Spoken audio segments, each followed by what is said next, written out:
Hello, my friends. My name is Dlea, and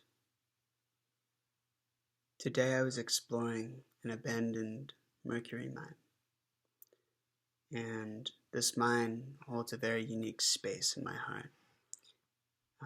Outside of the actual mine is a mine shaft, which I first went to during a renegade music festival that my friends and I threw in the middle of the forest. And this festival for me was a huge gateway to expression. It was centered around just the radical release of self and the free flow of passion and weirdness, the celebration of weirdness through each other. It was like a circus where everyone who came brought the party. It was called It, and the namelessness of it, the ambiguousness of it, allowed everyone to create the experience.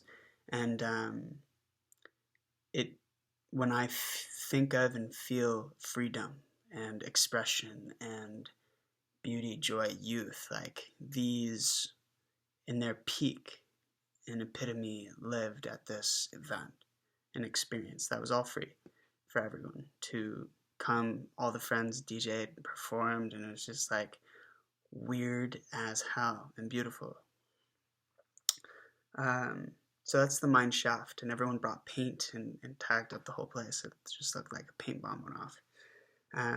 The mine shaft is beneath a mine, and a mine above it. I hadn't been inside until today. Today, I went inside, and it's really interesting. It's like this giant opening in earth, and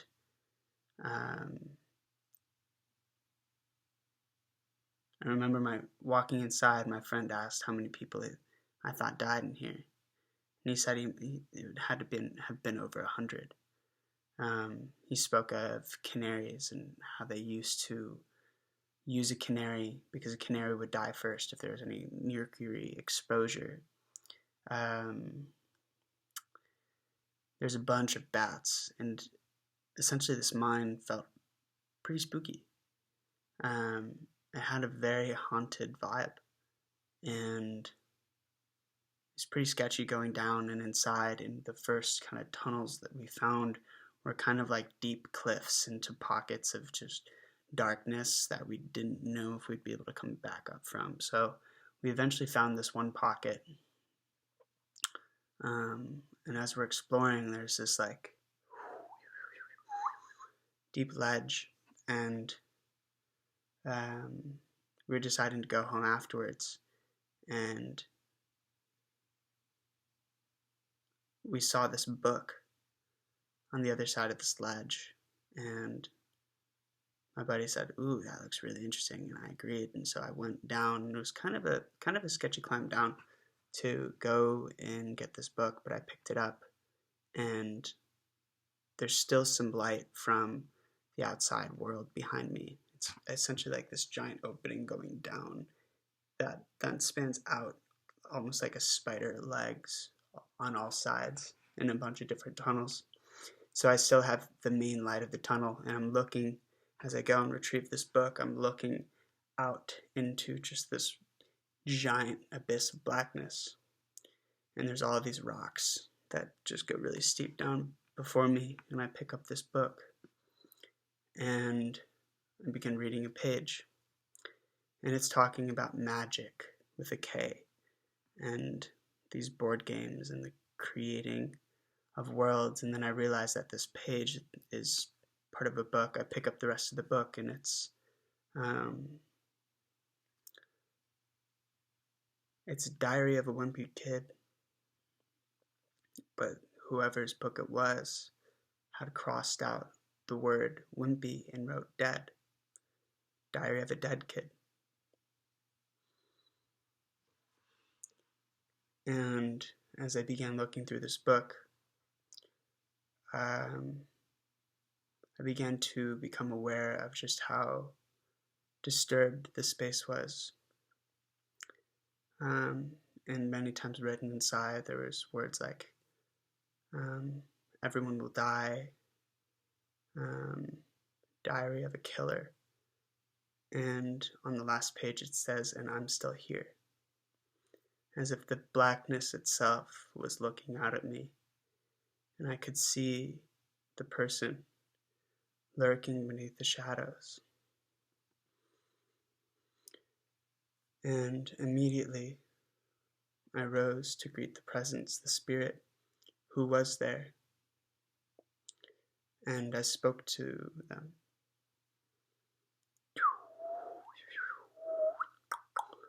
Yamaya, warimaya sheshe sikia sukwar unguesa isita. Umari mungueshe shinsai simfuar ungusu kueshe kasunsai. Armueshe sheshe sinsekiar. What science ungu. Now, this tongue is a way that I interact with self beyond and deeper than the mind's comprehension, than understanding. When I interact with this language, I feel myself speaking in the same way that I would listen to and play music. It's feeling, it's emotion, it's intention, and it's attention beyond thought, beyond words, beyond definition. There's a purity to it. There's a sincerity, an authenticity, and a realness that opens. And I find in expanding into this space, I become aware of much more of myself. I become aware of a part of me, or the essence of me, that lives beyond my body. I become aware of a part of me who knows exactly how to engage and interact with this space that my mind would, quite frankly, probably freak out from.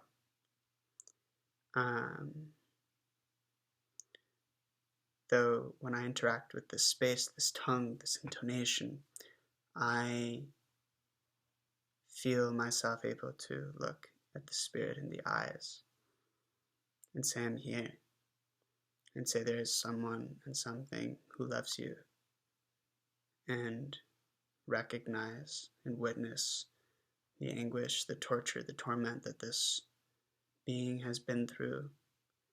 And in this tongue, in this tone, I hold myself in the center, in the eye of the storm I am, and pour from my heart this essence of love, this song, this gracing, this blessing. From this tone, from this language, I invoke the presence of all of those who are my family, who are my friends, who love me, who guide me through this journey, this experience. And in this space, I am surrounded in this protection, surrounded in this presence of God, evoking the God inside, the God outside. And in this space, I am a pouring fountain of love to this essence, to the spirit. Now, this person was really hurt, and after speaking and creating a ceremony in a little shrine to pour a fountain through, I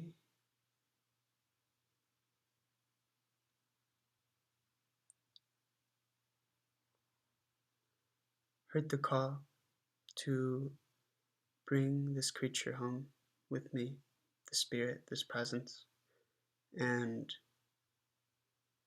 free, help facilitate the freeing. And so I'm here now with you to open the book and to share, to see what is inside, to allow the space to speak, and to speak in a space which is safe. Right when I got home, I brought the book and I cradled it in my tarot cards. I sat it upon a tantric book, a book of spells and magic and the Enochian angels. A dream walking book of the Sandman universe. My dogs, Duke's ashes. I cleansed the space, cleansed the room. I sang and brought sound into the space, into the ground. Cleansed the room, cleaned the room, created a circle of protection, which my room has quite a few shrines. It's over here right now. You can see kind of through the drum rack, maybe. But it's over in my owl shrine where I've got, if you can imagine, 2 owl wings going this way, the tail feathers, a mask, candle, the books, the tarot cards, fire, and a few other elements. Yeah, so I wanted to share this. I want to share this experience with you. I know it's going to be a deep dive, and I wanted to just share the process of this experience and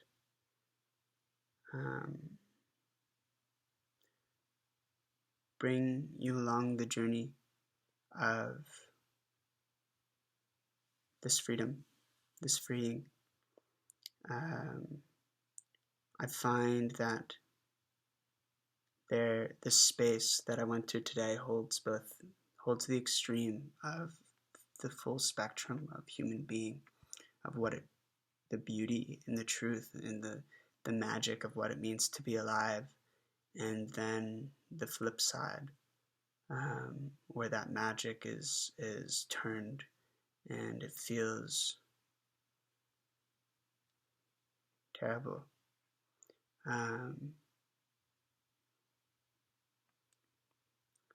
And so I'm here to allow my heart to be open, to be seen, to allow this hurt to be expressed into the world.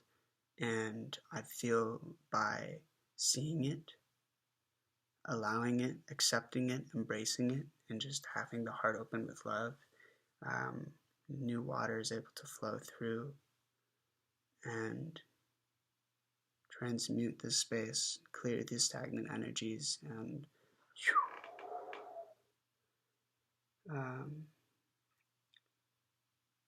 it's by reaching down into the deepest depths where we find our light, heaven through hell's doors. It's the mending of the weakest chain, not weak as in strength, but the most difficult, the deep, the scariest parts of ourselves and psyche that are the most important to see. And I feel by reaching into the space within Earth, within Gaia, within our collective psyche, by allowing this to be seen, embraced, loved, and held as part of us as a family, we all evolve. And there's a lot of crazy things going on in our time right now, and I know that this book really comes from these crazy times. I feel in what I've read thus far from this book, the person who wrote it is really quite crucified by culture. There's a lot of talk about police brutality, about being black, about being a transgender, and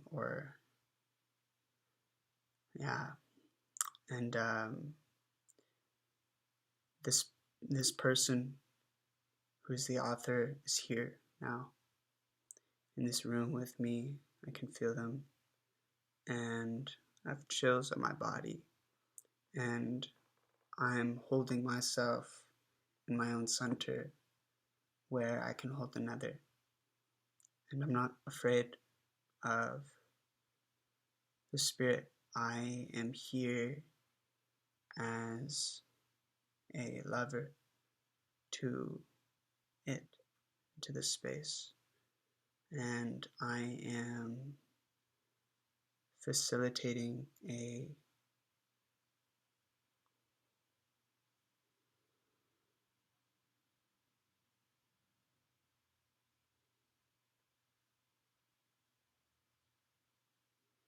I'm facilitating love.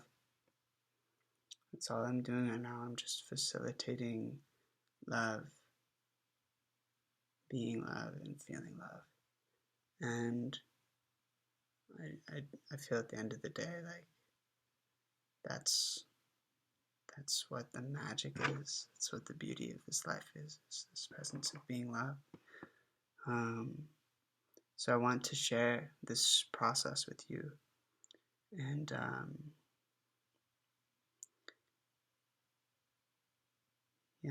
invite us to greet that which we fear as a gatekeeper, as a fountain of heart, knowing that there's nothing that can happen that will turn off this love and this beacon.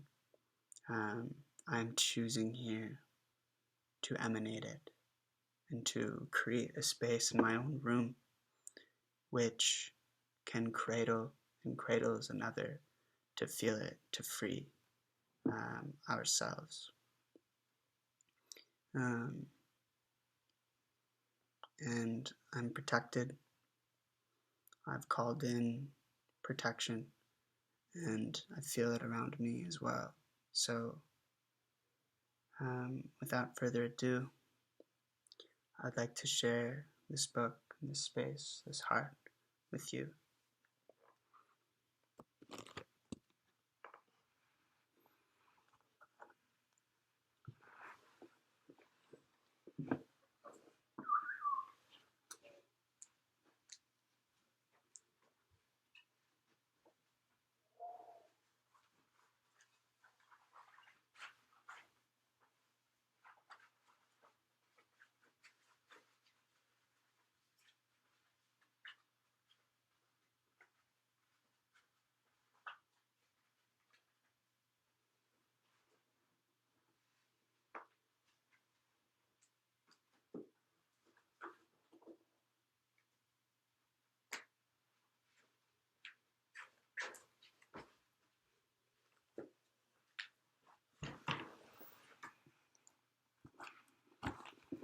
Now, one thing I find very important about this process is to continual respecting of the space, acknowledging of the space, and witnessing of the space. What that means is I am creating energetic safeties. And in doing so, just cradling this presence and the intention of being one with it. And in doing so,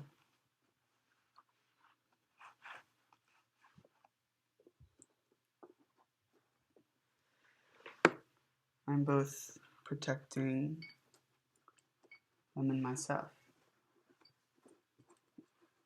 It takes a lot to bring a project like this home, but I realize that my home, my room, is the most powerful place that I reside, and I trust the shrines that I've created here. I trust the time that I pour in here, and I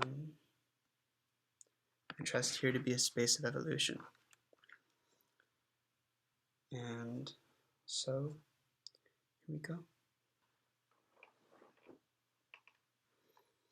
Now, Duke is here with us tonight.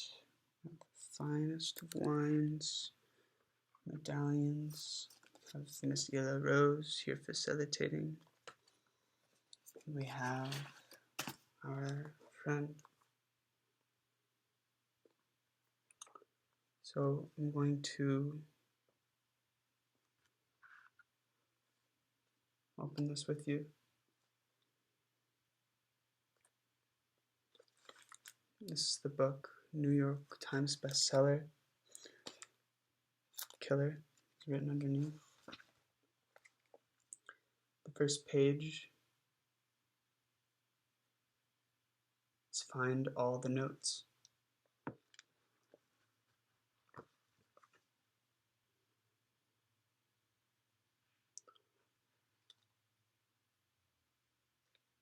These are all the people that have been crossed out, saying no longer. This title page is Diary of a Dead Kid. Roderick kills. I am still here.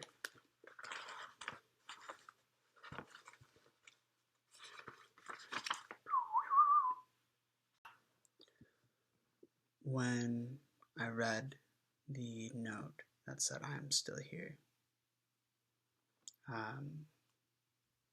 it was really quite an intense ocean that overwashed me while I was at the mine. It was the moment where I realized, like, there's a spirit dwelling in this space that was incredibly tormented and tortured and came here to reside, into a Mercury mine where undoubtedly people have died, a highly toxic chemical to us. Though this was had to have been a new case, likely, I would imagine, since the Black Lives Matter protests have been unfolding. But when I first felt I'm still here, it was like this being was looking right at me. And yeah, I mean, it was like, there's part of it that's really scary when we come face to face with possession or demons. I don't really resonate with either of those words. Though I feel the initial connotation promotes a feeling that is similar. I don't believe in them, mostly because I don't agree with the entirety of the connotation.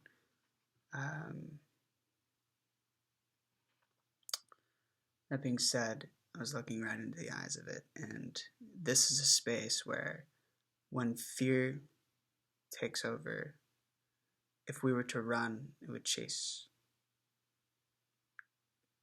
another. Same thing as when you see like a bear in the wilderness, you turn around and run from it, you're fucked. Different if it's a mom and she's already charging you, but it's important and essential to stand one's ground and look it dead in the eye. And because it feeds off of fear. And so when we look at it in fear, it can feed off us. And that's where the problems come through. When we stand in our power, nothing can touch us. Nothing can touch us. We are safe.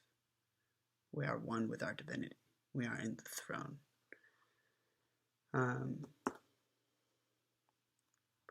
And it's essential to know this, to walk in this path. It is essential to know the tone of being in one's own divinity. And with this, we can go anywhere. We can do anything.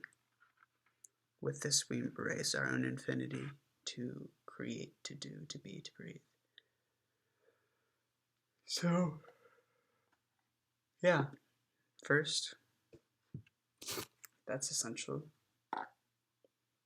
And I sang to it, I acknowledged it, I danced with it, I moved with it, I called open a portal into the sky, into the pantheon of the gods.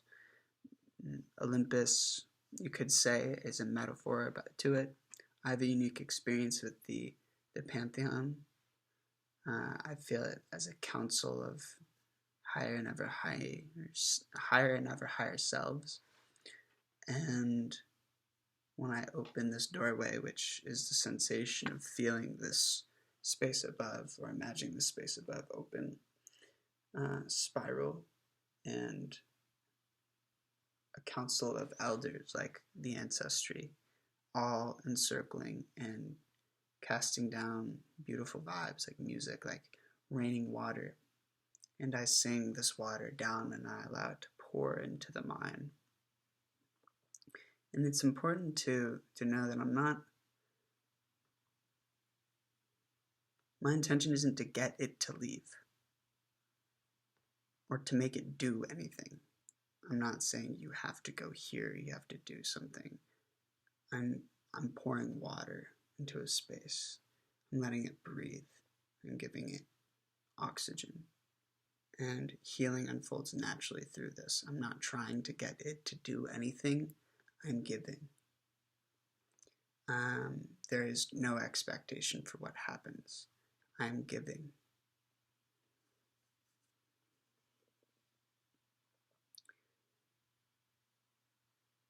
And yeah, there's like spirits have, I feel, this is all my experience, right? Which everyone is very different. For me, I continue to feel like my job isn't to get things to do things, but rather to like create tones which naturally harmonize higher fields, higher, not better, perhaps more intelligent. It's like every hive has a peak operational capacity to some degree, and then there are broken parts in the hive where it's like this branch, this division of the mind isn't doing very well, isn't supporting, it's eating itself. And there's harmonization where things work together. And so that's really what I'm doing, and I'm pouring water of harmonization. That doesn't mean the dissonant notes are bad. It means that we are calling forth resolution so that the dissonant spaces, which the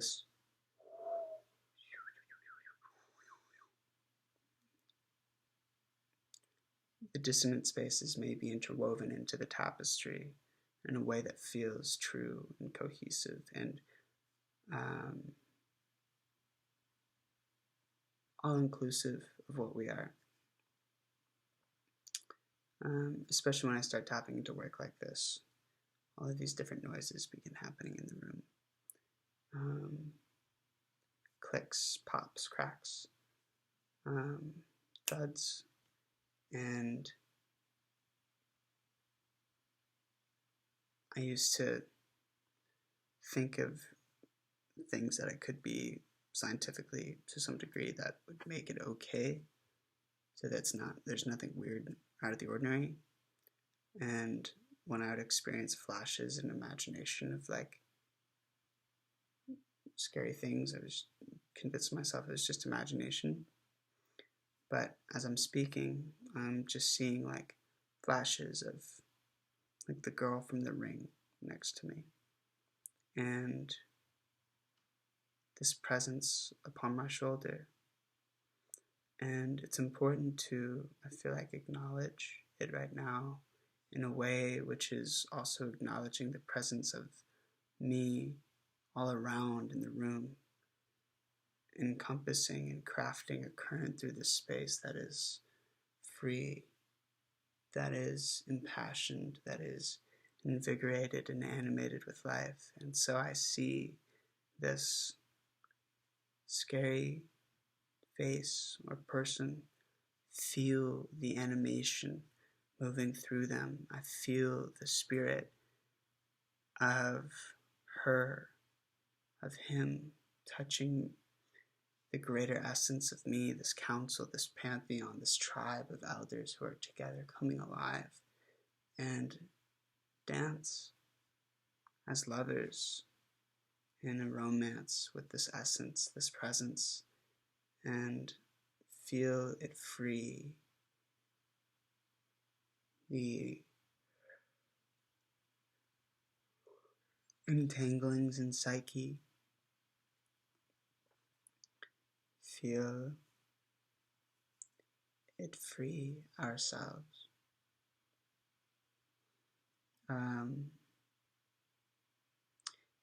So this book, it comes from a place,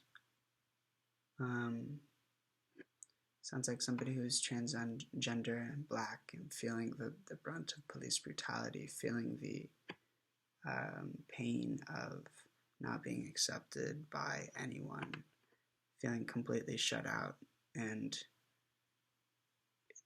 it looks like it's from the mind of somebody who's become so dejected, rejected by life, they've decided to become a killer.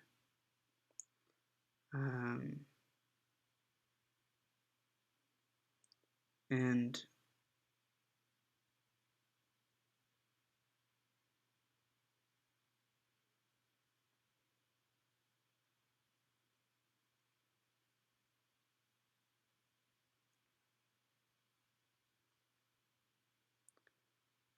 it says a lot of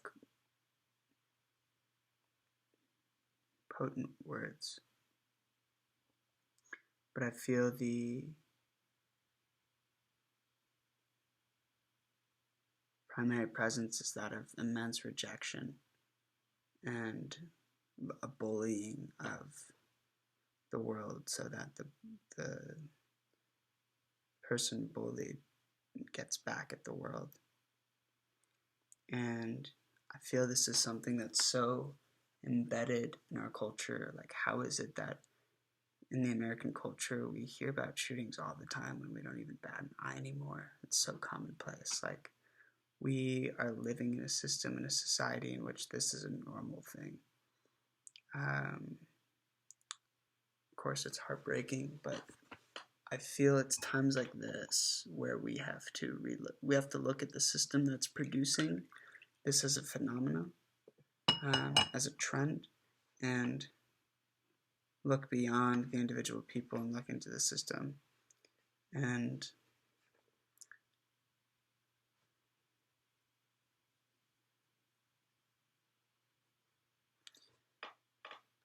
I feel like that's what it does. And it's the flourishing of self and psyche and presence and being. It's the ignition of passion. It's the celebration of authenticity. You do you, and that's dope. That's cool. That's awesome, whatever this is. So,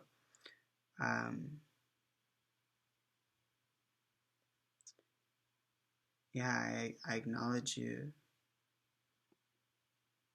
David, as my friend, my brother, and know that though you are no longer here in physical form, you are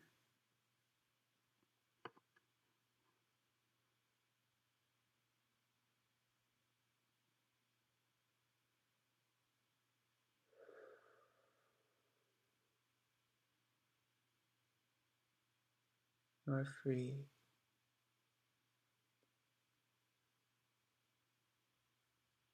You are free, brother. I love you. I love you.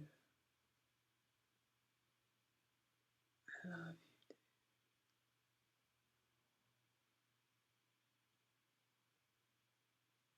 you. We love you. We love you. We love you.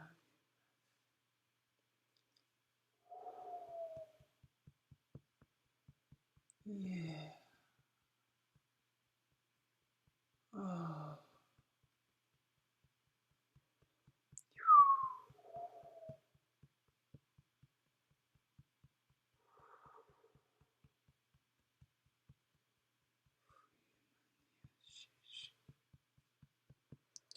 Remania shishi.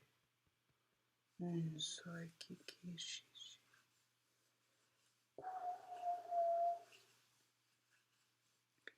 He just wants to be loved. That's what we all want. You know, so many people would see that and be like, fuck that, and just throw it away. And we curse the devil when he's the one who needs the most love.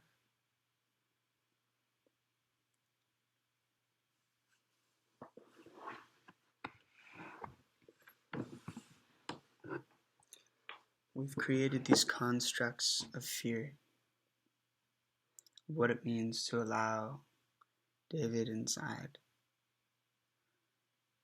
I invite you, David, inside my body to walk with me home, to transmute through me, to breathe through me. I welcome Gaia to move through me.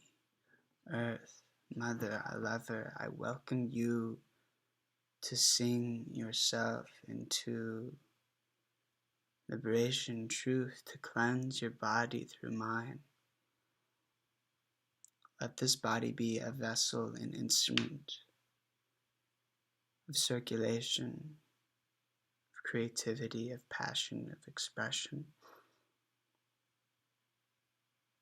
I welcome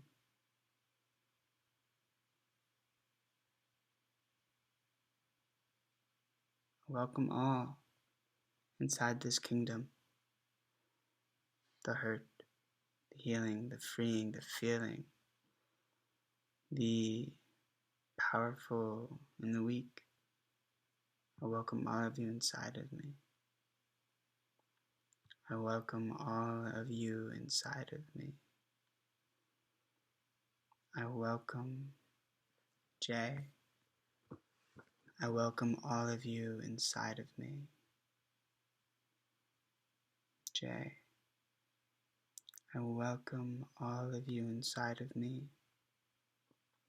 And I know that this exploration of these minds today was and is a dream, a metaphor of my own internal landscape and psyche. There's nothing of this earth that is not me. I see, I know, I feel, I hear, I heal. Thank you for the opportunity to see this experience, this expression of another's being and body and psyche as my own. Thank you for the opportunity to witness this shadow and bring life to it.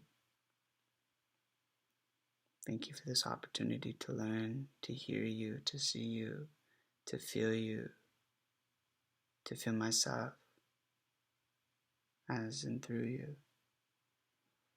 Thank you for this time and space to be so deep in heart. Thank you for it. Thank you for arriving here today, Jalen. I love you.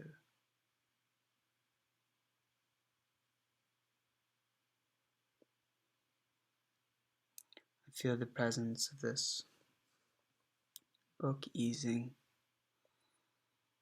I feel a fountain pouring through.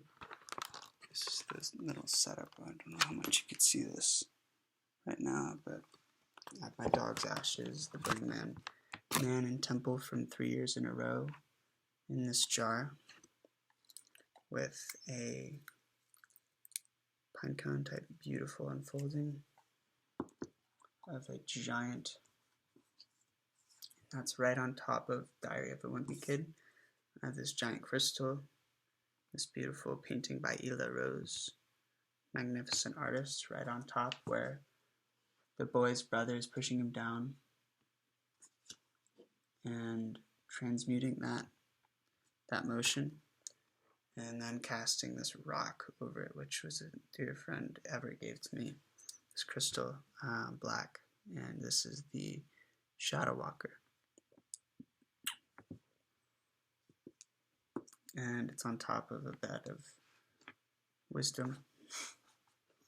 And I can just feel the presence easing. It's like a knot that when you just push the pressure on it, first it hurts. It feels like a lot of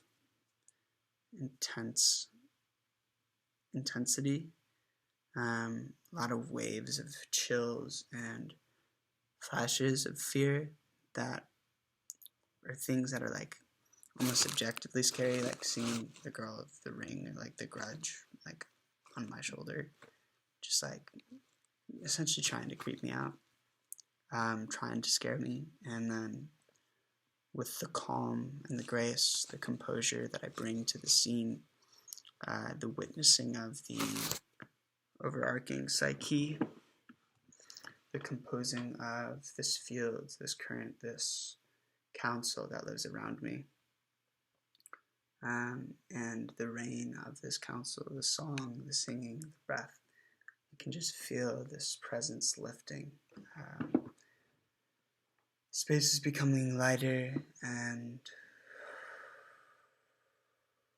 we're walking home. Yeah, we're walking.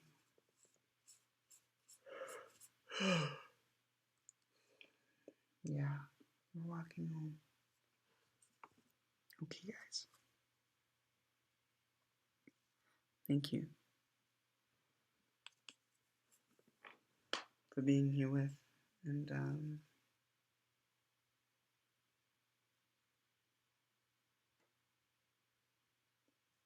yeah, I love you. I love you.